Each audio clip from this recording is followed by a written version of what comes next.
जो लोग भारत की संस्कृति के बारे में दावा करते थे कि भारत की संस्कृति और उसको बढ़ाने का, प्रचार करने का हमारा ही दावा है, हम ही हैं वो दल। सोचो उस दल के लोगों की भाषा क्या है। अभी कल ही भाषा क्या थी। ये तो जमाना बहुत अच्छा है, ये डिजिटल जमाना है। एक बार जो बात बोल दी वो रिकॉर्ड पे चली जाएगी। पुराने जमाने जैसा जमाना नहीं है। उसी महिला विधायक ने कभी समाजवादी पार्टी के बारे में क्या कहा है, जरा गूगल पे देख लीजिए या यूट्यूब पे कभी सुन लीजिए उनका। हम समाजवादी लोग उन चीजों को निकाल करके हम भी शिकायत भेजेंगे कि देखो इनकी भाषा कैसी है। ये भाषा राजनीति में ऐसी गिर जाएगी, इसलिए जनता अब तय करेगी आने वाले समय में। बहुजन समाज पार्टी की नेता आदरणीय मायावती जी के लिए जो शब्द इस्तेमाल किए, कोई राजनीति में ये भाषा इस्तेमाल करेगा? ये वो लोग इस्तेमाल कर रहे हैं जो फ्रस्ट्रेट हो गए हैं। उन्हें कुछ दिखाई नहीं दे रहा, आंखों के सामने अंधेरा दिखाई दे रहा है उन्हें। इसलिए क्योंकि 4.5 साल उत्तर प्रदेश की सरकार ने कोई काम नहीं किया, तो काम पे तो भाषण होंगे नहीं। अगर काम किया होता तो शायद काम पे भाषण होते। इसीलिए काम न बता करके दूसरी तरफ ले जाने का काम कर रहे हैं। इसलिए मैंने कहा और एक फिर कहता हूं, अभी तो चुनाव करीब है, आने वाला है, अभी तो भाषा और बदलेगी, कुछ लोगों की भाषा और गिर जाएगी नीचे। लेकिन हमें पता है, हम समाजवादी लोग जानते हैं कि जनता तैयार है, किसान तैयार है, व्यापारी तैयार है। जिनको धोखा दिया इन सरकार के लोगों ने, किसान को कितना बड़ा धोखा, केवल आय के लिए धोखा नहीं, आय तो दिया ही दिया धोखा, उनकी बोरी में भी कम कर दिया,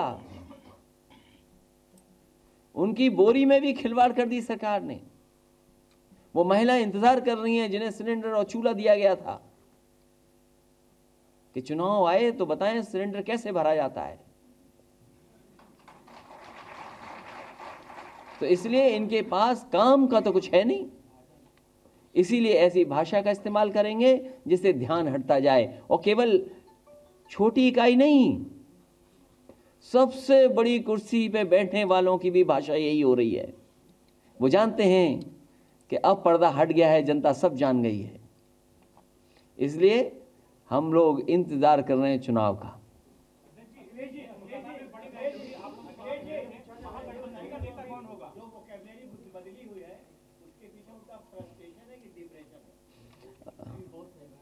हालांकि फ्रस्ट्रेशन डिप्रेशन दोनों मिला दो वही है।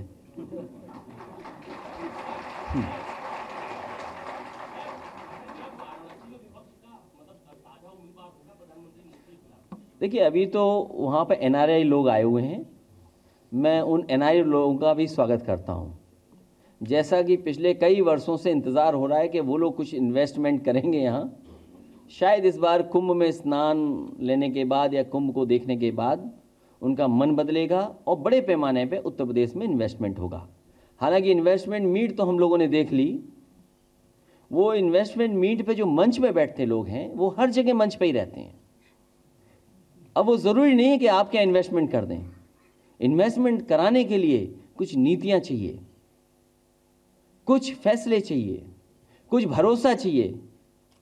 अब भरोसा ठोको नीति से तो आएगा नहीं, तो इन्वेस्टमेंट हुआ नहीं। मैं तो स्वागत करता हूं एनआरआई जो उत्तर प्रदेश में आए हैं। जब And in the live press conference, you heard Akhilesh Yadav slamming the BJP MLA who attacked Mayawati. In fact, this also comes on the same day when the NDA has reached out to Mayawati. Interesting political developments. We're keeping you ahead on big stories after the break, getting you the other big stories.